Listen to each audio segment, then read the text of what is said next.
Pour cette dernière table ronde, nous allons la consacrer au financement, puisque c'est un thème qui, vous le savez, n'est que rarement évoqué dans les campagnes électorales. Et une fois encore, cette fois-ci, ça se vérifie, je n'ai pas vu un seul programme d'un parti candidat aux élections législatives qui évoque ce sujet. Parler de milliards d'arbres, planter de milliards d'arbres, ça signifie que l'on a fait auparavant beaucoup d'essais, que l'on a fait de la recherche, que l'on a produit des milliards de graines et de jeunes plants, qu'on les a mis en terre, qu'on les surveille. Tout cela ne s'improvise pas et tout cela se finance. Or, rappelle aujourd'hui le Haut Conseil pour le climat qui sort son dernier rapport annuel, les politiques climatiques et donc forestières ne sont pas financées sur le moyen et le long terme.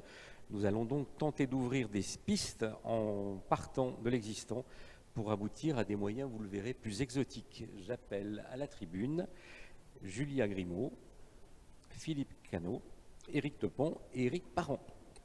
Alors, nous allons commencer par Julia Grimaud. Vous êtes chef du projet Agriculture et Forêt à l'Institut pour l'économie du carbone, I4C. Et quels sont aujourd'hui les moyens dont disposent propriétaires et forestiers pour reforester ?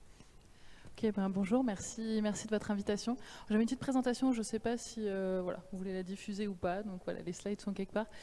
Donc bonjour à tous, donc Julia Grimaud, donc oui, I4C, l'Institut de l'économie pour le climat.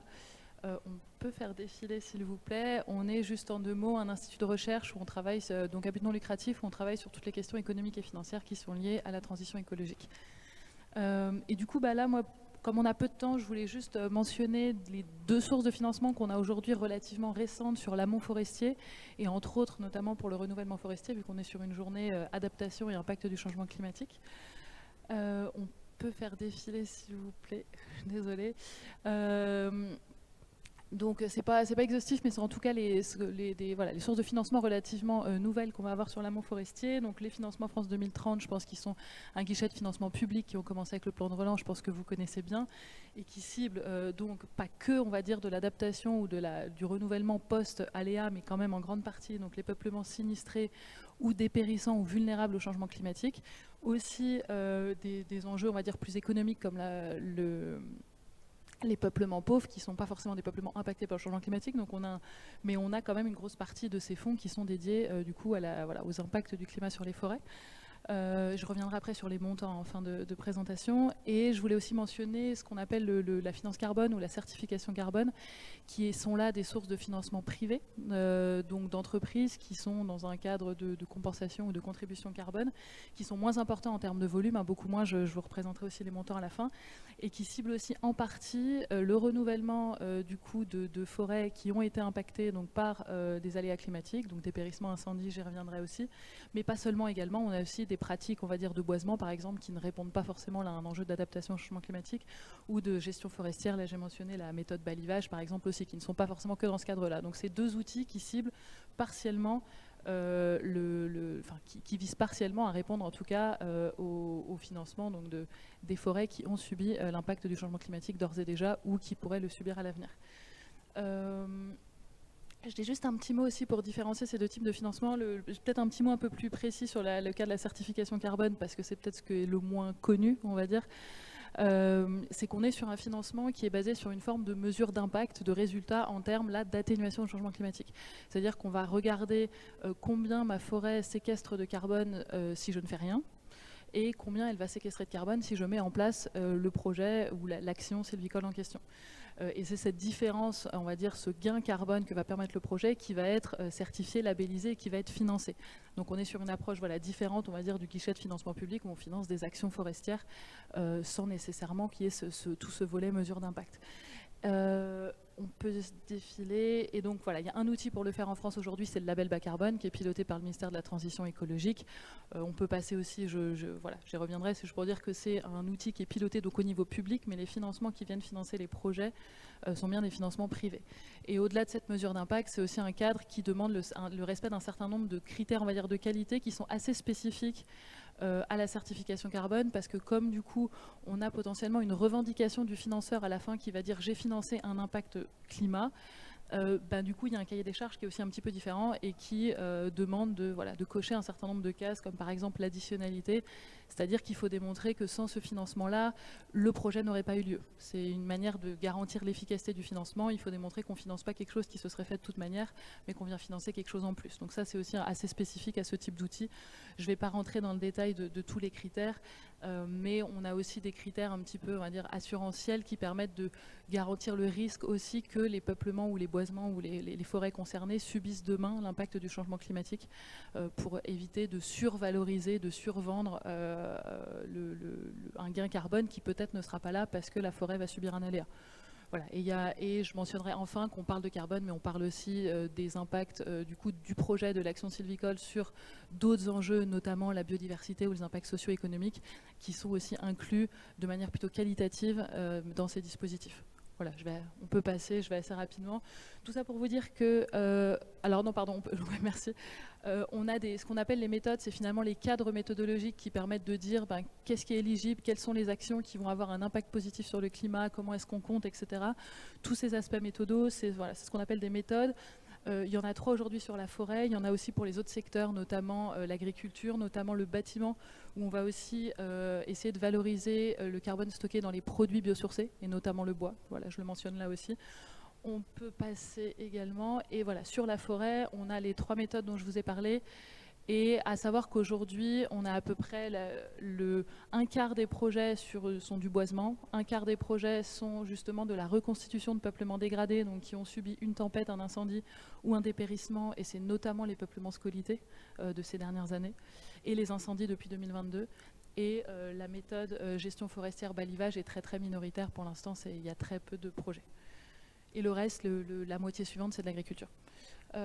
Et voilà. Et là, c'est juste aussi pour mentionner qu'on a d'autres actions sylvicoles qui sont en cours de développement de méthodes par des acteurs. Vous avez le nom des acteurs qui sont en fait ces 4 méthodos ne sont pas proposés par le ministère, mais ils sont proposés par les acteurs qui visent notamment la sylviculture à couvert continu, la question des vieilles forêts, l'enrichissement. Enfin, il y a plusieurs méthodes en cours qui, pareil, n'ont pas forcément un prisme uniquement adaptation ou gestion des impacts du changement climatique, mais qui vont devoir aussi intégrer un certain nombre de critères pour s'assurer que si on veut atténuer le changement climatique, il faudra que la forêt soit adaptée.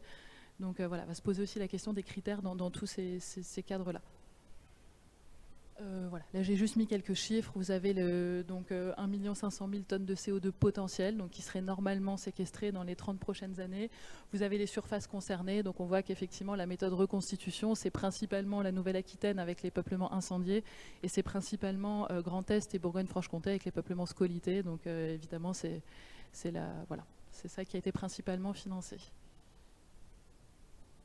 Là, j'ai mis un petit élément sur les prix. Alors, c'est une enquête qui est sur les acteurs privés qui financent ce type de projet. Donc, c'est les acteurs français qui financent, mais qui ne financent pas que des projets en France, qui financent aussi beaucoup à l'international. Et ce qu'on voit, c'est que le label bas carbone, en termes de volume, c'est tout petit par rapport aux cadres similaires qui existent à l'international, des fois depuis 15 ans, 20 ans. Enfin, voilà, il y a des dispositifs qui existent depuis très longtemps et qui font énormément de volume, notamment dans les pays en développement.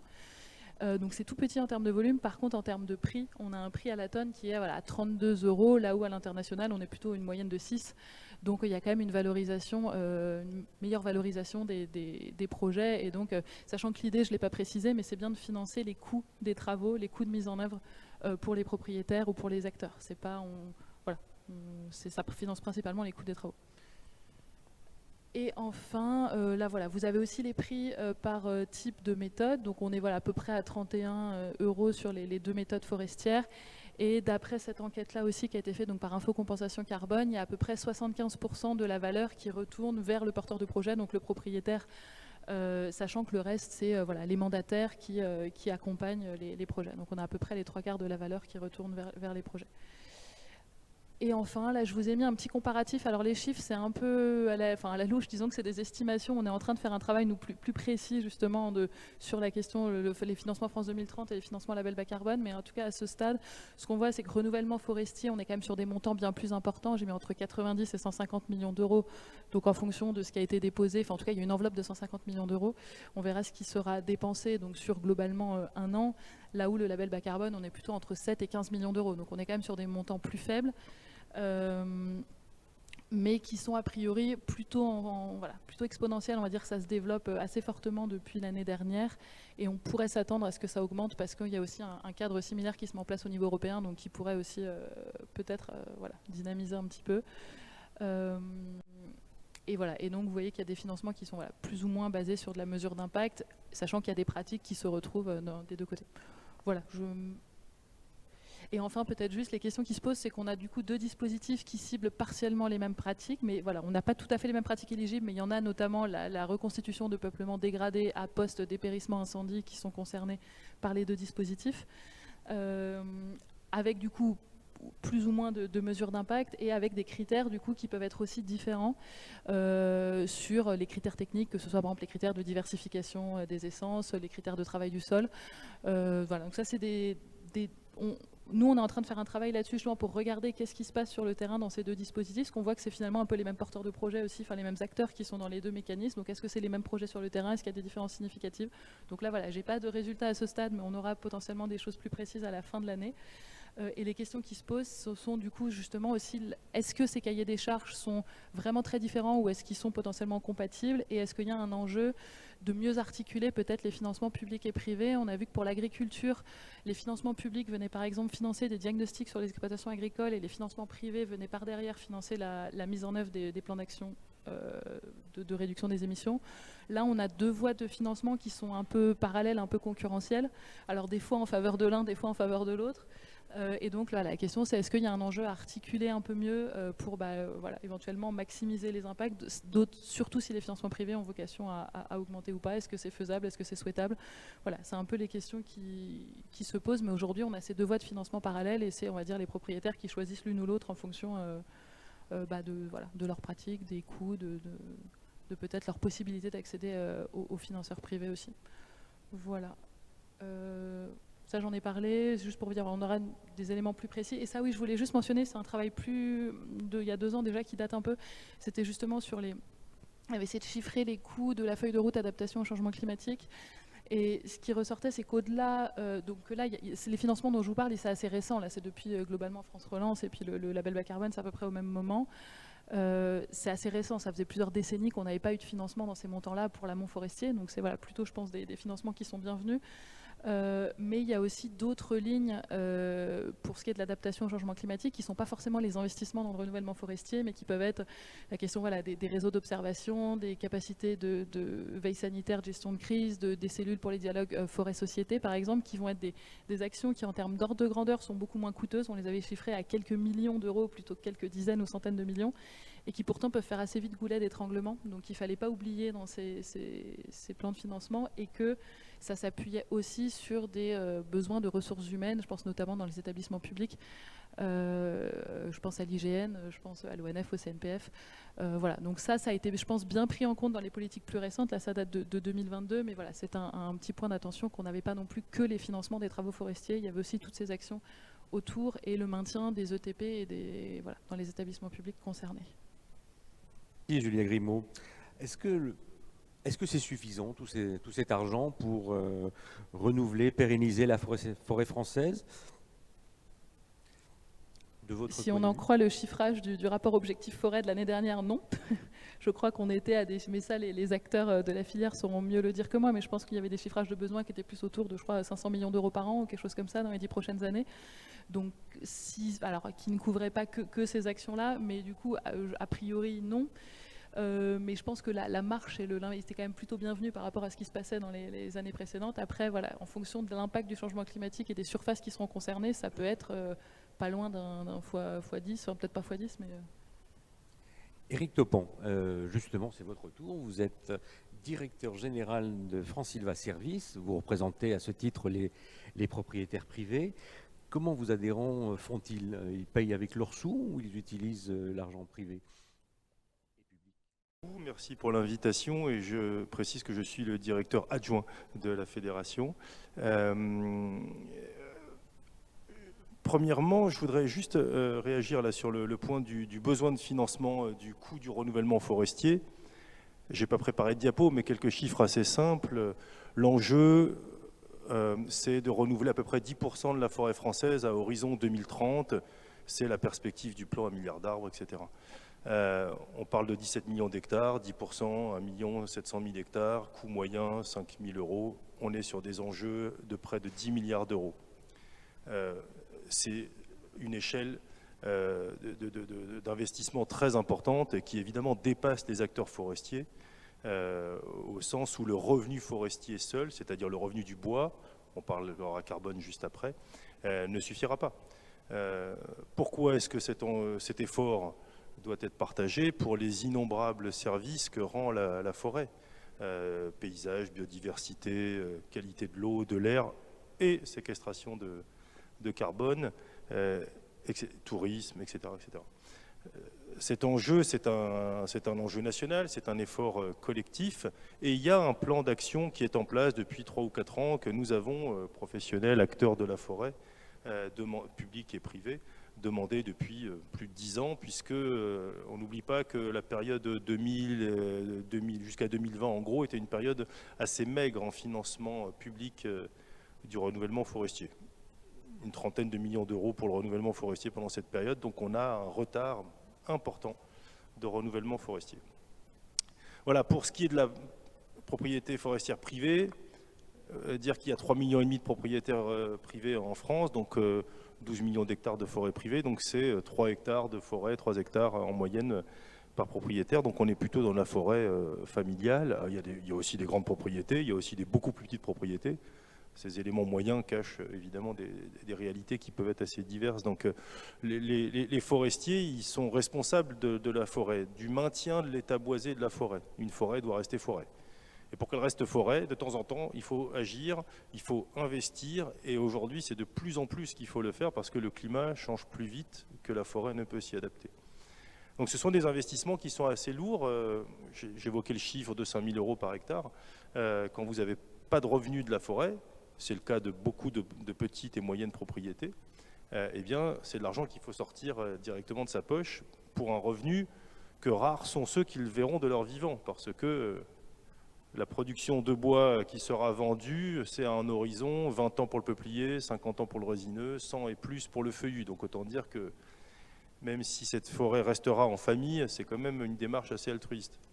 Voilà, donc aujourd'hui, ces mécanismes de financement public privé, le label bas carbone qu'évoquait Julia Grimaud, sont indispensables, insuffisants, mais il y a une prise de conscience, il y a une trajectoire qui se dessine, il y a des acteurs responsables, donc on espère vivement que, même si ça n'apparaît pas dans les programmes des élections à venir, ça apparaissait dans certains programmes des élections passées, et ça a beaucoup été évoqué au niveau européen. C'est un sujet majeur, c'est un enjeu national, européen et même mondial que celui de l'investissement forestier pour les services rendus par la forêt. Vous évoquiez l'Europe. Est-ce que la mise en application du tout nouveau règlement européen sur la restauration de la nature, est-ce que ça va dans le bon sens selon vous? Est-ce que ça peut vous aider ou au contraire, est-ce que ça peut entraver votre action? L'Europe peut élaborer une stratégie forestière, mais il n'y a pas de politique forestière européenne. Il n'y a pas de politique forestière commune, pour faire référence à la PAC. Néanmoins, de plus en plus, l'Europe joue un rôle majeur par la définition de ses stratégies et par des arbitrages sur des choix et des orientations. Souvent, le diable est dans les détails et dans la mise en œuvre opérationnelle, parce que ce qui peut être pensé, voulu, avec du bien fondé, de la bonne volonté, dans sa mise en œuvre, peut s'avérer assez complexe. Donc, on est vigilant, on agit le plus possible pour faire reconnaître les problématiques de tout un chacun, celles de la France en particulier, mais les autres acteurs forestiers des autres pays font de même. Donc il y a des points de vigilance. Néanmoins, l'Europe est est un lieu de débat important sur la forêt. Les réalités sont très diverses pour ce qui est de la forêt sur l'ensemble des 27 pays européens. Alors, Éric Taupan, vous nous dites qu'il est probable que les propriétaires n'auront pas assez d'argent pour replanter s'il y a lieu. Quelles sont les pistes que vous souhaitez ouvrir? Quelles sont vos propositions, vos suggestions au gouvernement? de la pérennité. La forêt, c'est le long terme. Alors évidemment, le long terme en politique, et ces jours-ci nous le démontrent encore plus que jamais, c'est compliqué, c'est très compliqué.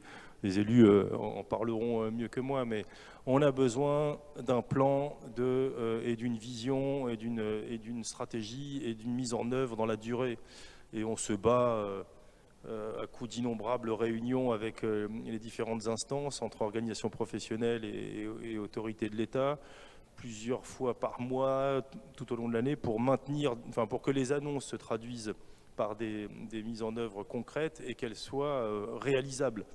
Souvent, les cahiers des charges pour obtenir les dispositifs de financement et les aides qui ont été évoqués là peuvent atteindre 20-25 pages et nécessiter des compétences réunies de plusieurs ingénieurs. Donc c'est très compliqué. Donc on demande une visibilité sur le moyen-long terme. C'est le minimum qu'on puisse demander pour l'enjeu forestier, une simplicité dans la mise en œuvre et la confiance aussi dans les acteurs. Parce qu'on met énormément de processus, de contrôle qui sont les bienvenus, mais qui doivent être simplifiés au maximum. Voilà.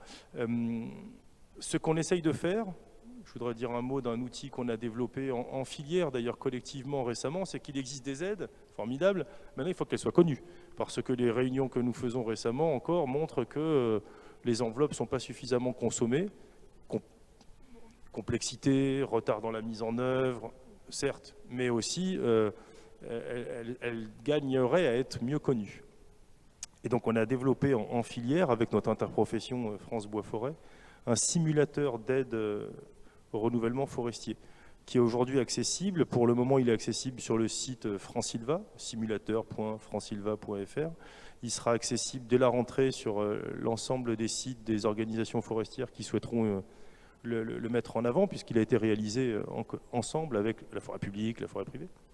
Et ce simulateur permet à tout un chacun, en quelques minutes, très simplement, de simuler un projet forestier, son projet forestier, dans n'importe quel département de France, en répondant à quelques questions. Il peut assez rapidement savoir s'il peut obtenir un financement public, ce qu'évoquait Julia à travers les dispositifs de renouvellement forestier, privé, label bas carbone, et ainsi évaluer le montant de l'aide à l'investissement dont il peut bénéficier. Et dès lors, je l'espère, mettre en œuvre son projet, investir, renouveler sa forêt, l'adapter au changement climatique, etc. Donc c'est, je l'espère, un moyen aussi d'utiliser plus et mieux les financements qui sont disponibles et de leur donner une pérennité attendue. Connaissez l'aide auquel vous avez droit. Philippe Cano, vous présidez la Fédération nationale des communes forestières, la FNCOFOR. Même question qu'à Éric Topon. Comment pouvez-vous financer les massifs que vous possédez, que les communes forestières possèdent? Oui, alors je rejoins tout à fait mon collègue de Francilva, parce que les soucis en matière de forêt, qu'elles soient publiques ou privées, sont les mêmes. À la différence près que nous avons des forêts publiques et qu'on doit répondre à des attentes. Aujourd'hui, la société attend beaucoup des forêts et il y a beaucoup d'exigences. Alors, il y a cette particularité dans les communes forestières, c'est que les communes sont propriétaires, mais ne font pas ce qu'elles veulent dans leur forêt, et elles ont des obligations. Aujourd'hui, rappelez-nous les contraintes qui sont les vôtres. Eh bien, aujourd'hui, notamment, suite aux conditions sanitaires qu'on vient de connaître, bien sûr qu'il faut procéder à la replantation, mais nous avons aussi aujourd'hui, et ça concerne le territoire français, de faire face au risque d'incendie, aux obligations légales de débroussaillement, à créer des pistes d'intervention et pour les pompiers, mais aussi pour les promeneurs. Il faut qu'on gère aussi la multifonctionnalité de la forêt, et il serait bon, j'ai écouté avec beaucoup d'intérêt ce qu'on disait sur le label bas carbone, parce que les aménités de la forêt ne sont plus à démontrer, et les élus à 100% attendent la production, la protection, le puits de carbone que représente la forêt leur soit quelque part un peu indemnisé. Les communes investissent beaucoup dans les forêts pour parfois ne pas avoir les retours attendus. Aujourd'hui, je prends l'exemple d'une commune du Jura que j'ai rencontrée. Les revenus annuels produits par la forêt dans cette commune, qui est une petite commune, étaient de 600 000 euros. Aujourd'hui, ils sont entre 50 et 100 000. Dans cette commune, les habitants ne payaient pas, je crois que c'est l'eau ou les ordures ménagères. Aujourd'hui, il va falloir leur faire financer, ce qui revient à recréer un impôt ou une taxe supplémentaire. Alors, tout ça, c'est un peu compliqué et nous sommes, nous, en lien direct avec l'ONF et l'État. Et on demande à avoir, on vient d'avoir un délégué interministériel, ça c'est assez remarquable, à ce qu'il y ait au niveau du gouvernement une personne en charge de la forêt et qu'on définisse une politique forestière connue, sue, et qu'on sache où on va. Et s'il y a une véritable politique forestière, il faut qu'elle soit accompagnée des fonds nécessaires. On a aujourd'hui les plans de relance. Il y a une difficulté assez conséquente pour la mise en place des dossiers. On a eu les agriculteurs dans la rue il y a quelque temps pour à peu près les mêmes problèmes, ces problèmes administratifs. Je voudrais simplement vous citer un exemple qu'on m'a donné ce matin. Lors de la constitution d'un dossier, la DDT a demandé à prouver que le maire était bien le maire. Bon, ça devient un petit peu compliqué. Donc, c'est tout ce genre de... Il faut qu'il y ait quelqu'un qui soit facilitateur. Et nous avons aussi, donc en matière de forêt, nous demandé auprès du ministre de l'Agriculture, et il semble que notre demande a été reçue, à ce que l'on puisse créer une cellule d'anticipation. Alors aujourd'hui, on a une cellule de crise, ça c'est très bien, il fallait en passer par là, mais une cellule d'anticipation. On doit mettre tous les partenaires autour de la table pour essayer de savoir ce vers quoi on va tendre. J'ai entendu tout à l'heure M. Cacot, j'aurais aimé tenir son discours, parce que c'est tout à fait les difficultés auxquelles on est confronté. Mais les PNR, par exemple, aujourd'hui, ne veulent pas qu'on introduise de nouvelles essences, ou très peu. C'est une difficulté pour les communes, et puis il faut savoir prendre des risques. Mais dans le cadre d'une telle cellule, on va pouvoir anticiper les effets du réchauffement climatique. On va peut-être pouvoir, on devrait pouvoir mettre en œuvre des différentes position pour savoir ce que l'on va faire dans nos forêts, mais aussi accompagner des financements. Le bois qui était vendu aujourd'hui, alors c'est une lapalissade, mais on ne le vendra pas deux fois. Et on a vendu du bois en masse, mais qui n'était pas aux tailles convenues. Donc et il faut replanter derrière. Donc en gros, c'est quelque part la double peine où on va devoir, dans les années à venir, faire face à des difficultés financières et un manque de recettes très conséquent.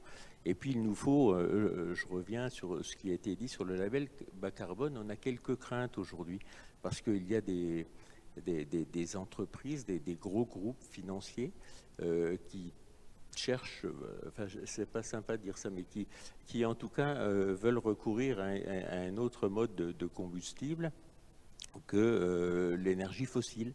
Et si je prends l'exemple des fours à chaud, c'est en Moselle ou en Meurthe-et-Moselle, ils cherchent à faire fonctionner leur four à chaud avec du bois. Or, on sait très bien que des groupes d'importance, à titre d'exemple, style Total Energy, qui ont énormément de moyens, qui ne regarderont pas à mettre un prix fort sur la tonne. Et ça peut déséquilibrer tout un marché, parce que derrière, et ça a été dit, il y a une filière. Et il ne faudrait pas qu'à un moment, tout le monde soit tenté de vendre très cher, effectivement. C'est comme ce qui s'est passé avec les exportations en Chine, mais de vendre cher pour appauvrir la filière. Donc tout ça, ça doit faire l'objet d'une réflexion globale. Et puis, il faut qu'on ait des attitudes solidaires et qu'on accompagne les communes. Il y a eu pendant un temps, il y a quelques années, le Fonds forestier national. Alors, on n'est pas obligé de le reconduire à l'identique parce que ce n'était pas parfait. Mais il faut de toute façon faire en sorte que les communes soient aidées. Et lorsqu'on est maintenant au plan France 2030, il faut quand même l'abonder, parce qu'il y a eu simplement, je crois, l'année dernière, 1000 dossiers qui ont été reçus. Donc, il faut qu'on aille au-delà. Parce que c'est un véritable besoin, et puis encore une fois d'aider les communes, parce que les communes, comme la forêt, je dirais, sont un peu multifonctionnelles, et le budget de la commune, il doit servir à tout. C'est-à-dire qu'on doit aussi refaire les trottoirs, la voirie, enfin, le toit de l'église, et que sais-je encore. Et pour beaucoup de communes forestières, les revenus des ventes de bois et de la sylviculture profitaient aussi à l'ensemble des habitants. Et puis il y a, pour ceux qui le pratiquent, par exemple l'affouage. L'affouage, aujourd'hui, j'ai dans ma commune des personnes veuves, puisque ça correspond à la génération où souvent les épouses ne travaillaient pas, qui vivent avec des pensions de reversion qui sont de l'ordre de 700 à 800 euros mensuels.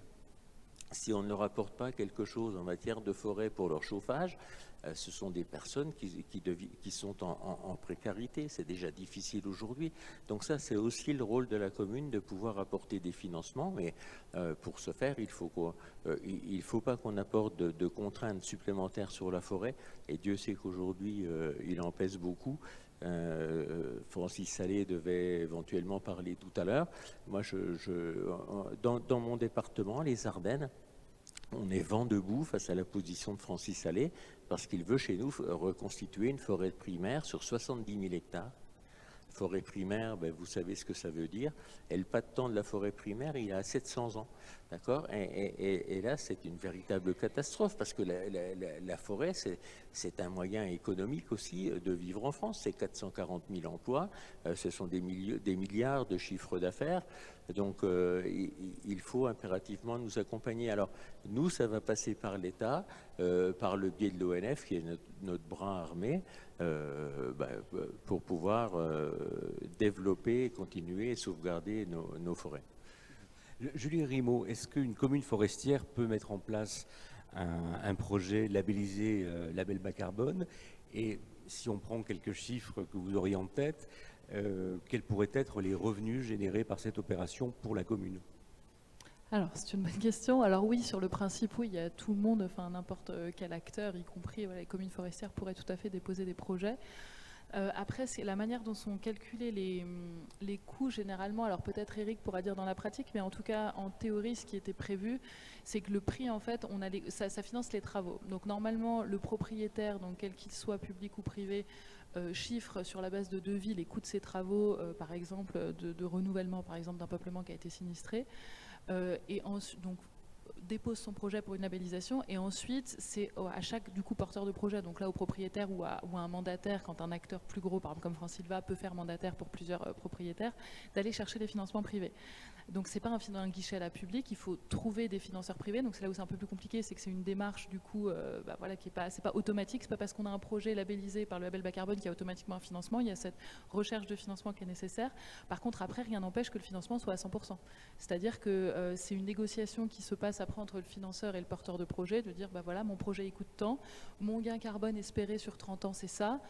On recalcule généralement a posteriori un coût à la tonne de CO2. Je ne pense pas que le coût à la tonne de CO2 soit le point d'entrée où l'entreprise dit je veux mettre 10, 20, 30, 40 euros la tonne. C'est plutôt les acteurs discutent du projet et a posteriori on reconstitue un peu un prix à la tonne. Enfin, en tout cas, j'ai l'impression que dans la majorité des cas ça se passe comme ça. Et après le financement peut être à 100% des coûts des travaux en fonction. Là c'est vraiment une négociation entre le porteur de projet et le financeur.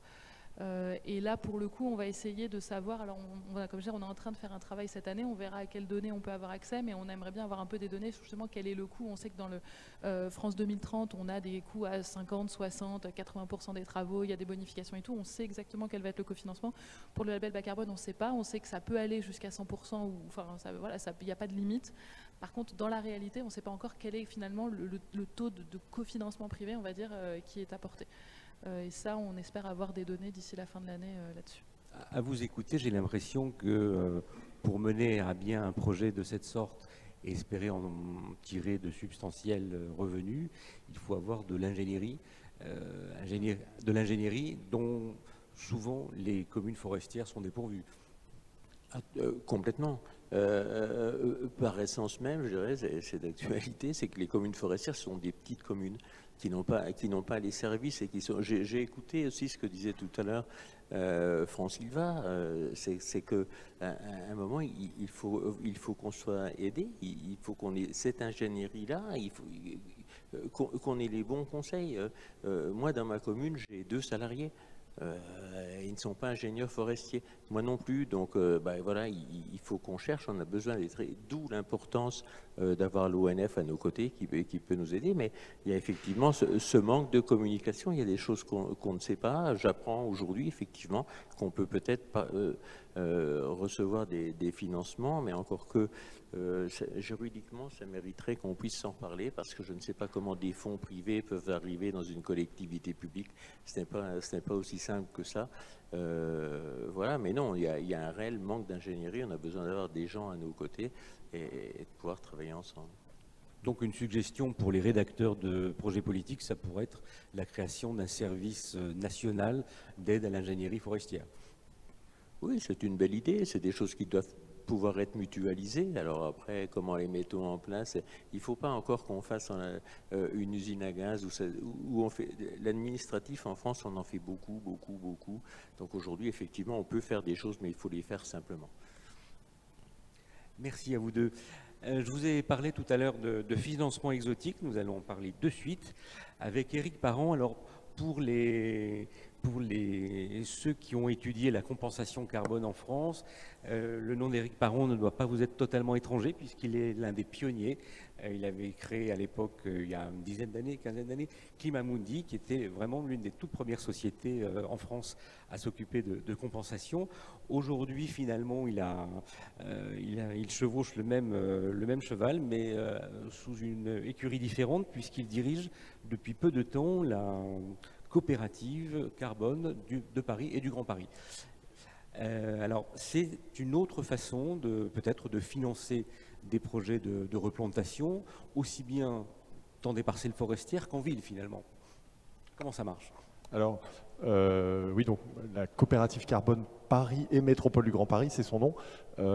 C'est une structure qui est jeune et on pourrait dire innovante, elle a beaucoup d'aspects innovants. C'est un opérateur de financement, enfin un opérateur de financement de projets de transition écologique. Un opérateur, ça veut dire qu'on fait le lien entre des porteurs de projets et des financeurs. Les porteurs de projets qui n'ont pas forcément justement l'ingénierie, savoir comment gérer, comment créer un crédit carbone, c'est pas simple, c'est notre métier. Et les financeurs qui cherchent des projets à financer ne savent pas forcément où s'adresser. Et donc nous, on fait l'intermédiaire entre les deux. Ça, c'est notre métier. Et on cherche à financer des projets de transition écologique, donc des projets de séquestration ou d'évitement carbone. On va se baser principalement sur les outils du label bas carbone, en finançant des projets de forêt, mais aussi les autres projets dont vous avez parlé, des projets d'agriculture, des projets de bâtiments, par exemple, et des projets d'arbres en ville, donc là on est sur la forêt mais en ville, et aussi des projets d'adaptation. Les projets d'adaptation vont être des projets qui ne vont pas forcément stocker beaucoup de carbone, mais qui vont contribuer à l'adaptation au changement climatique, notamment en ville. Typiquement, la végétalisation urbaine, c'est quelque chose qui va servir pour lutter contre l'îlot de chaleur urbain, pour mieux gérer l'eau dans les sols urbains, mais on ne stocke pas beaucoup de carbone. Pour autant, ça a beaucoup de bienfaits, et donc on va aussi chercher à financer ces projets-là. On a une particularité, c'est qu'on est un opérateur local. Notre nom, la coopérative carbone Paris et Métropole du Grand Paris, en fait, on est des acteurs. On a été fondé par 2 collectivités qui ont eu l'impulsion, la ville de Paris et la Métropole du Grand Paris, qui se sont associés, on pourrait dire, pour créer cette structure comme instrument de politique publique, pour être un instrument au service de la réalisation des plans climat de la ville de Paris et de la Métropole du Grand Paris. Et pour ce faire, elles ont associé un collectif d'acteurs. Aujourd'hui, on est 40 sociétaires, il y a 40 sociétaires dans cette structure, qui est une structure coopérative. Alors, en ce sens, c'est innovant, c'est-à-dire que les collectivités locales, soit elles agissent souvent en direct, c'est des régies, elles ont des SPL, elles ont des sociétés d'économie mixte, mais une société coopérative, c'est assez nouveau dans le monde public, et ça veut dire que là, on a dans nos 40 sociétaires, on a des collectivités locales, Paris, la Métropole du Grand Paris, Est Ensemble, qui est un établissement public territorial, enfin une collectivité locale de la région Île-de-France. On a des acteurs financiers, la Banque des Territoires est à notre capitale, la Crédit Municipal de Paris. Et puis on a, c'est aussi intéressant, un grand panel d'acteurs techniques et d'experts. Alors on a des experts de la forêt, on a FIBois Île-de-France qui est l'interprofession du bois en Île-de-France, on a le groupe GCF, le groupement des coopératives forestières par exemple, et puis on a des acteurs de l'agriculture, le groupement des agriculteurs bio Île-de-France par exemple sont nos sociétaires, des acteurs du bâtiment, et puis des experts voilà, divers de l'aménagement, de la transition écologique en ville. Je disais qu'on est un acteur local, c'est-à-dire qu'on a été créé par la ville et la métropole pour contribuer à la transition énergétique et à l'atteinte des objectifs du plan climat. Et donc les projets qu'on finance sont centrés sur le territoire, alors un territoire métropolitain élargi. On va jusqu'à 250 km autour de Paris, notamment pour les projets agricoles. On considère que la transition, qu'il faut au moins aller jusqu'à 250 km pour nourrir l'agglomération parisienne. Donc, on peut faire des projets d'agriculture durable à 250 km de Paris. En revanche, on n'ira pas en faire en PACA, en Grand Est ou en Occitanie. Pour la forêt, on est un peu plus proche, on ne va pas jusqu'à 250 km, on prend la région Île-de-France et les départements limitrophes. Alors je ne sais pas, en termes de distance, c'est peut-être 150 km. Et puis par contre, pour les projets vraiment urbains de zones denses, c'est-à-dire les projets de végétalisation urbaine par exemple, là on va être sur la zone dense urbaine, Paris, la métropole du Grand Paris. Qu'est-ce qu'on peut dire que voilà, ce côté innovant au sens de un collectif d'acteurs qui se rassemblent au service d'un projet d'intérêt général, au fond, c'est pour ça que c'est une structure coopérative. Ça aussi, c'est une structure alors, hybride, c'est une structure commerciale, mais qui a une lukrativité limitée. On n'est pas là pour... alors on doit gagner de l'argent, on doit avoir un équilibre à la fin de l'année pour payer les salaires, ça c'est sûr, et payer les projets. Mais on n'est pas là pour faire une culbute financière, c'est pas le projet. Le projet, c'est vraiment de contribuer à un projet d'intérêt général. Et puis, dernier élément, on a des acteurs qui sont spécifiquement engagés et exigeants. La ville de Paris, la métropole du Grand Paris nous met des exigences importantes sur la qualité des projets. On sait, historiquement, il y a eu pas mal de controverses sur les crédits carbone, notamment dans les pays lointains, avec des projets qui n'étaient pas toujours bien faits, des vérifications où quand on est sur place, on ne trouvait pas trop les projets. Et donc, il y a vraiment une exigence de nos sociétaires fondateurs, Paris, la métropole, et puis les autres acteurs, d'avoir des projets de qualité. Et donc, on met à contribution tous nos sociétaires pour créer, par exemple, une charte des valeurs, où on a défini ensemble, il y a une quinzaine ou 16 de nos sociétaires qui ont contribué à cette charte pour voir de quelle façon la structure pouvait, qu'est-ce qu'on pouvait raconter sur notre propre transparence, essayer d'être exemplaire, j'aime pas trop ce terme-là, mais en tout cas au moins essayer de faire les choses bien. Pour nous, ce qu'on pouvait dire sur les projets, quel niveau d'exigence on avait sur les projets, quel niveau d'exigence, quelque part, on avait aussi sur nos clients, parce qu'en fait, si on a un client qui fait un peu n'importe quoi, ça rejaillit sur tout le monde, sur nous et aussi sur nos actionnaires, sur nos sociétaires qui n'en ont pas envie. Et puis, quelles exigences on a sur la communication, parce que faire un projet, c'est bien, mais la façon dont on va communiquer est aussi importante. Et il y a eu pas mal de dérives sur la compensation carbone autour des assertions un peu rapides autour de la neutralité carbone qui, au fond, sont assez mal reçues. Et donc, il faut faire attention à ce dont on communique. Il faut être vigilant pour assurer une solidité globale du processus. Donc, une structure qui est exigeante, c'est notre charte des valeurs. Et aussi sur les critères de sélection de projets, donc on utilise pour les projets, les crédits carbone, le label bas carbone, principalement en France. Mais on a souhaité, nos sociétés ont souhaité rajouter une couche, et donc on a fait aussi tout un travail collaboratif, encore une fois, avec les différentes expertises, pour créer des critères de sélection de projets. Alors on a eu un groupe de travail qui a travaillé sur les critères forestiers, un autre sur les projets agricoles, un autre sur les projets bâtiments, pour voir ce qu'on pouvait rajouter comme critère, parce qu'on considère que le label bas carbone, on sait que c'est déjà un des meilleurs labels en termes de crédit carbone, mais voilà, on avait envie, et nos sociétaires nous demandaient de mettre la barre haut, donc c'est ce qu'on a cherché à faire. Je terminerai là. Donc on a vocation à contribuer à faire émerger des projets donc forestiers, bâtiments, agricoles. Ce que vous disiez à l'extérieur de la ville, des vraies forêts, mais aussi à créer alors je ne sais pas si de la forêt en ville on peut dire ça, mais en tout cas de la végétalisation urbaine. On est en train pour ce faire de développer un label qui serait un peu l'équivalent du label bas carbone, pour voir comment on peut labelliser des projets d'adaptation en ville, Ça veut dire quoi labelliser un projet? Ça veut dire qu'un projet d'adaptation en ville, un projet de végétalisation de parcelles, par exemple d'une friche qui ne sert pas à grand chose et on va la végétaliser, comment est-ce qu'on peut avoir une méthodologie qui va calculer les impacts écosystémiques? De même que le label bas carbone calcule les impacts carbone, on cherche à voir comment on peut évaluer le projet. Comment on peut en attester la réalisation. De même que dans le label bas carbone, on va envoyer des vérificateurs qui vérifient que le projet est bien fait. Voilà, donc on cherche à adapter ces principes pour ces projets de végétalisation urbaine. C'est work in progress. Alors on a une structure jeune, on a été immatriculé en septembre 2023. L'équipe a été au complet en décembre 2023, donc voilà, on est vraiment tout au début. Et voilà, on a eu notre deuxième assemblée générale hier dans ces mêmes locaux. Voilà quelques éléments.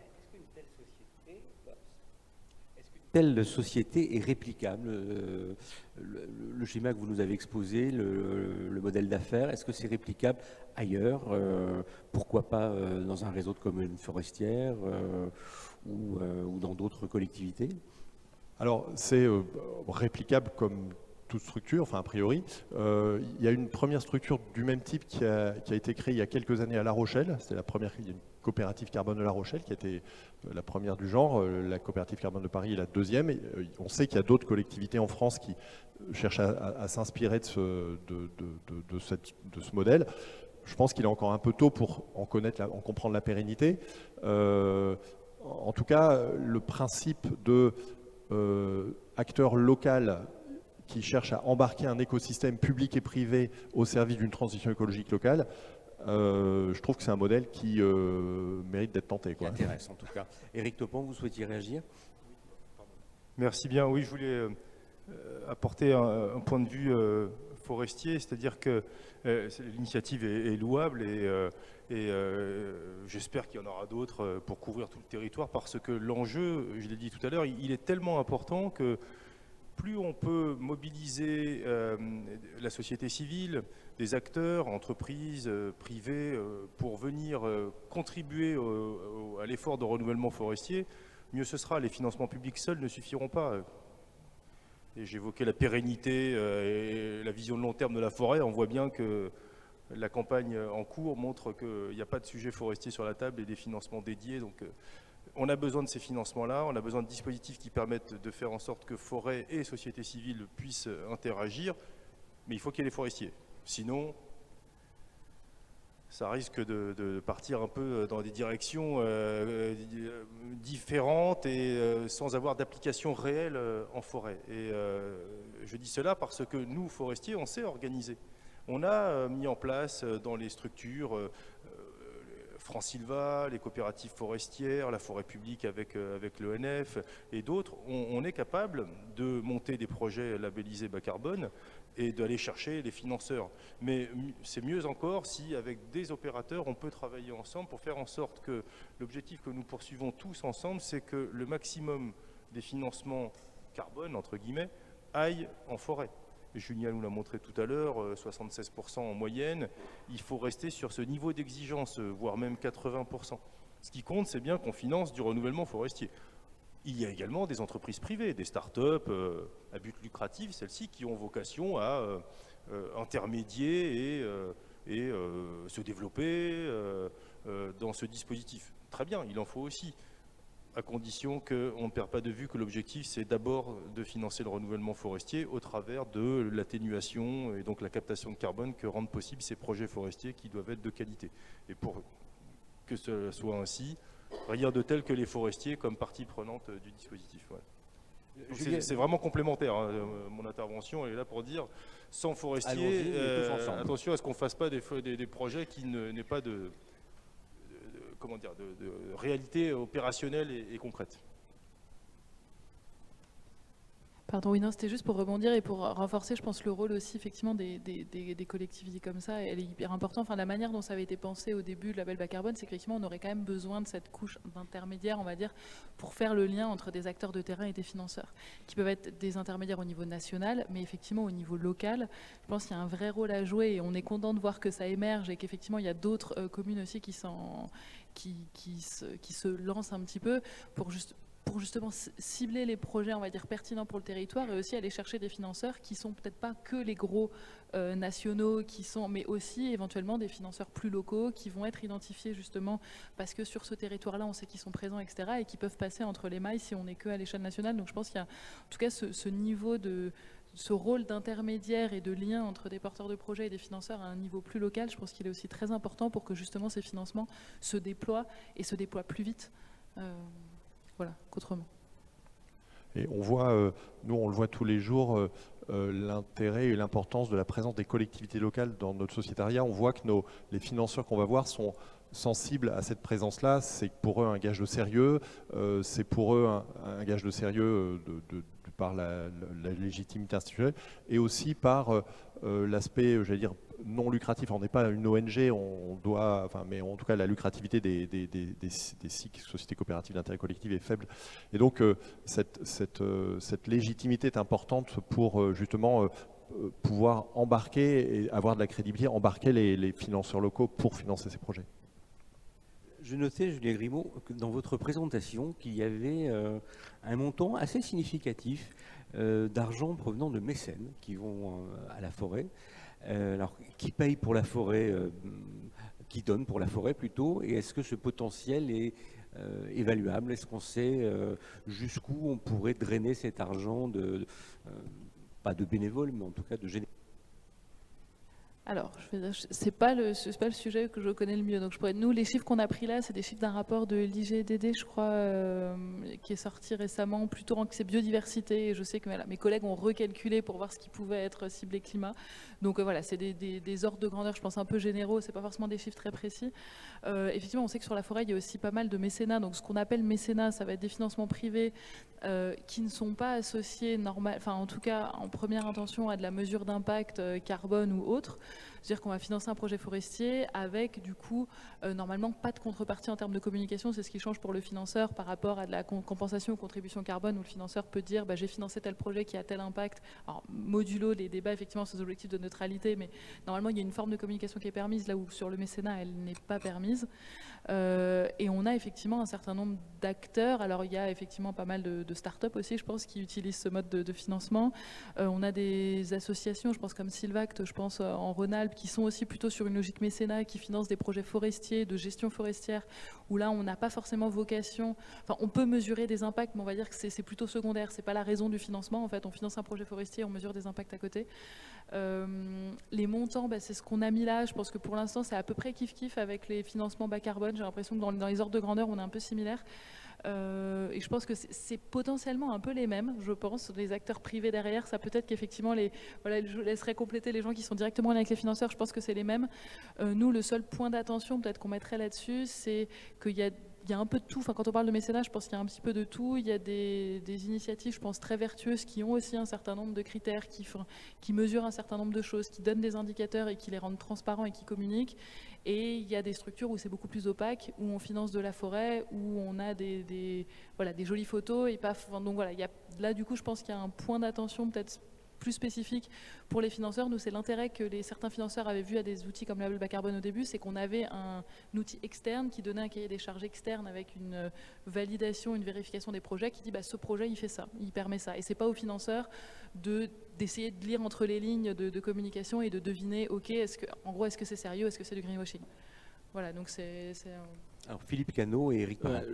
Juste un point rapide sur le mécénat, parce que je voudrais simplement rappeler ici que nous avons une collègue présidente de l'association des communes forestières de l'Aube, qui est sénatrice et qui a fait adopter justement un arrêté, enfin je ne sais plus précisément ce que c'est, au niveau du Sénat, pour que, y compris des habitants de la commune, puissent financer en direct des investissements de leur commune. Alors, évidemment, comme dans tous les mécénats, ils bénéficient d'une réduction fiscale. Donc je crois que là, c'est aussi du gagnant-gagnant. Et là, c'est réellement du direct et le mécène voit où va son argent. Nous, on le voit aussi quand on discute avec les financeurs. On a les deux. Quand on va chercher les financements privés, on a deux types de demandes. Des gens qui nous disent « Ouais, mais attendez, moi, je vais financer de la forêt, ça me rapporte quoi? Donc moi, je veux bien y aller, mais à condition que ce soit défiscalisant. Donc en gros, trouvez-moi tuyauterie financière qui me permette de défiscaliser, le mécénat en est, etc. Alors, on a des avantages, ça coûte moins cher, on a des inconvénients, il y a des contraintes. Il faut que le projet soit d'intérêt général, il ne peut pas être porté par n'importe quel acteur, on doit limiter sa communication, on peut en parler, mais en petites lettres, pas en grand. Mais ça coûte, enfin, ça a des avantages financiers. Et d'autres acteurs qui nous disent, ben, en fait, moi, je veux choisir mon projet, donc je veux pouvoir travailler avec tel projet, même s'il est monté par un acteur privé, parce que c'est un super projet, et puis je veux communiquer dessus. Et donc, ben, et puis d'ailleurs, je veux les crédits carbone qui vont derrière, et les crédits carbone, ben, l'achat des crédits carbone, c'est une prestation non défiscalisée, et ça leur va, c'est-à-dire que ça correspond à leurs besoins. Donc, on a les deux. Et si on veut aller chercher, là tout à l'heure par rapport à votre tableau avec des financements publics, privés, etc., ben, il faut qu'on ait collectivement, et en l'occurrence nous en particulier, ben, différents canaux pour pouvoir répondre à ces différentes demandes. Les deux sont légitimes, quoi. On arrive à la conclusion de cette table ronde. Y a-t-il des questions? Oui, il y a des questions. Donc, je m'adresse à Monsieur Parent. Vous avez évoqué un nouveau label pour le verdissement, en ce qui concerne le verdissement. Ça me paraît extrêmement important. Vu, par exemple, ce qui vient de se passer pour la place de Catalogne, est-ce que, qui est donc 1,50 m de sol sur du macadam, est-ce que vous allez vous allez considérer ce lieu comme un lieu capable de capter du carbone? Est-ce que vous allez le financer? Est-ce que vous allez lui donner un label?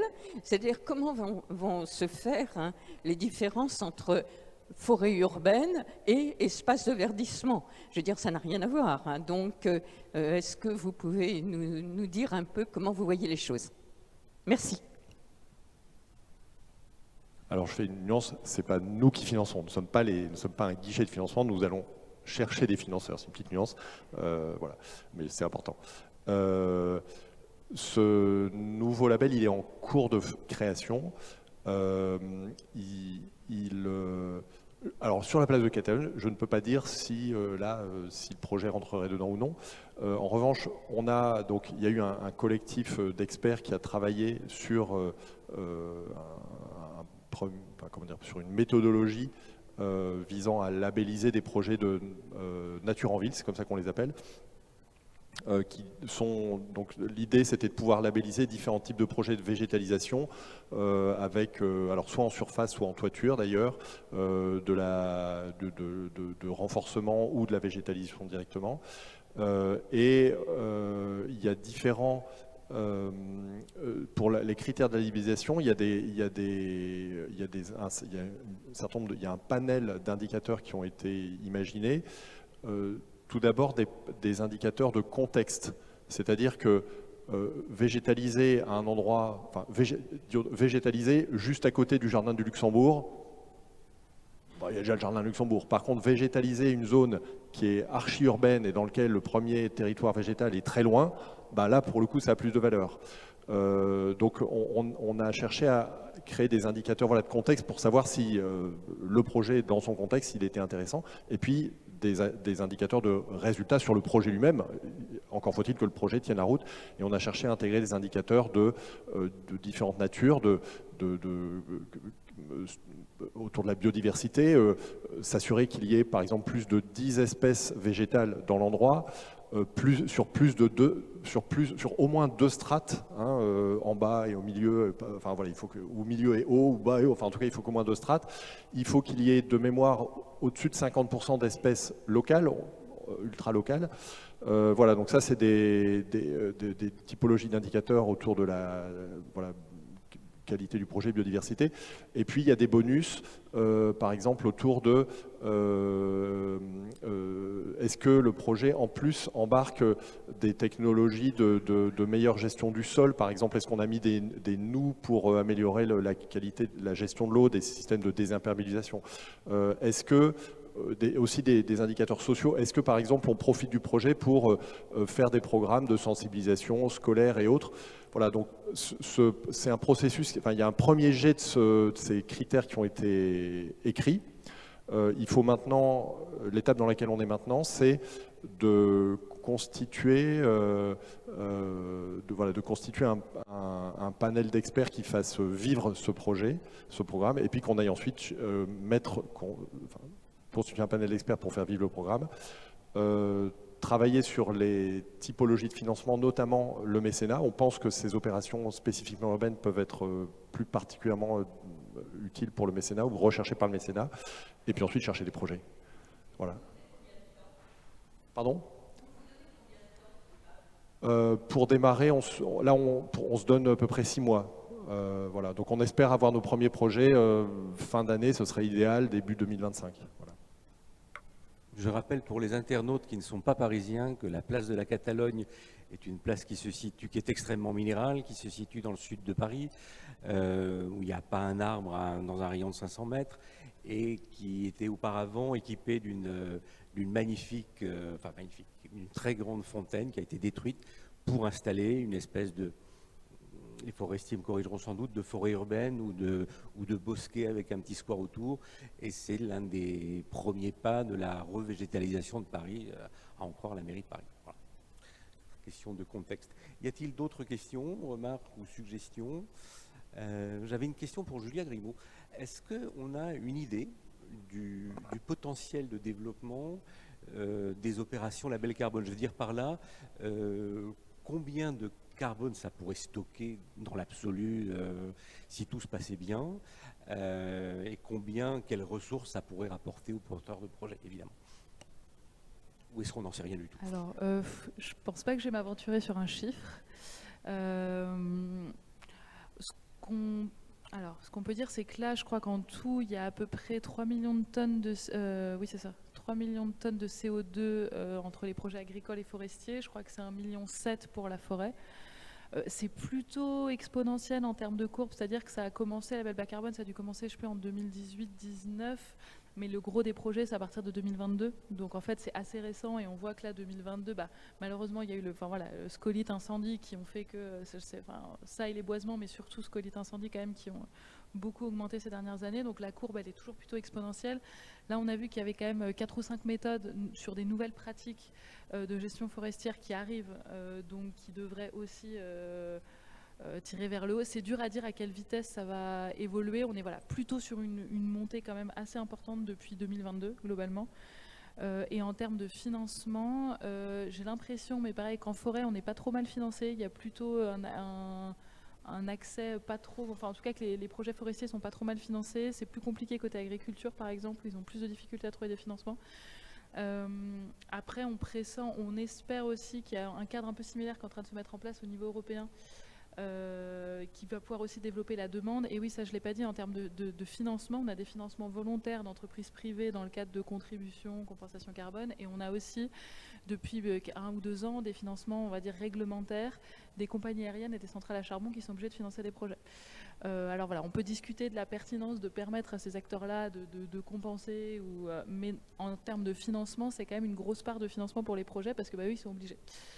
Pour le coup de financer. Donc, et ça, on peut s'attendre à ce qu'avec le niveau européen, il y ait peut-être ce financement réglementaire, donc avec des entreprises qui seraient obligées de financer des projets qui s'agrandissent. Éric Voilà. Parent, vous souhaitiez compléter? Oui, compléter, sauf que Julia a déjà complété au passage, mais effectivement, qualitativement, nous, c'est ce qu'on observe. On observe que les financeurs sont toujours aussi ont une préférence pour le végétal, pour la forêt, pour le fait de planter. Effectivement, l'agriculture, les projets sont plutôt moins financés. Les porteurs de projets forestiers nous disent plutôt, on n'a presque pas besoin de vous parce qu'on arrive à trouver des financeurs facilement. Donc je pense qu'il y a vraiment, on en a encore sous le pied pour trouver des financements privés. Je trouve en ce sens une très bonne chose qu'il y ait des nouvelles méthodologies qui se créent, parce que ça va augmenter le nombre de projets et la variété. Quelque chose qui m'avait frappé il y a 10 ans quand j'étais dans ce secteur-là, où à l'époque il n'y avait pas le label bas carbone, on ne pouvait pas financer des projets en France, en tout cas avec la crédibilité des crédits carbone, sur celle du label bas carbone. Donc les clients, les financeurs finançaient des projets à l'étranger. Ils n'arrêtaient pas de nous dire « mais vous n'auriez pas des projets en France ?» Et donc voilà, ils veulent financer de la forêt, ils veulent financer en France. On est plutôt qualitativement sur un bon tendance. Il y a un localisme en quelque sorte du projet carbone maintenant. Absolument, absolument. Éric Topan, vous allez sans doute conclure la réunion. Merci. Juste un mot sur les projets forestiers, les projets de boisement et reboisement, qui sont l'essentiel des projets actuellement financés. Il existe également des projets d'amélioration, mais en boisement-reboisement, c'est de l'ordre d'une centaine de tonnes de carbone à l'hectare que réalise un projet, entre 100 et 200 pour les plus dynamiques. Et c'est le carbone additionnel du nouveau projet en comparaison à ce qui existait avant, et cela pendant 30 ans. C'est ainsi que fonctionne le label bas carbone. Donc il y a un potentiel de stockage de carbone important à l'échelle d'un seul hectare, 100 à 200 tonnes. Je vous disais tout à l'heure, on raisonne en millions d'hectares en termes de renouvellement forestier à horizon 2030-2035. Enfin, je parlais d'1,7 million, c'est ce qui figure dans la trajectoire forestière française, c'est-à-dire renouveler 10% de la forêt française.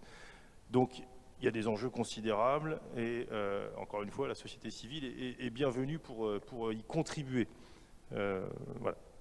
À votre bon cœur.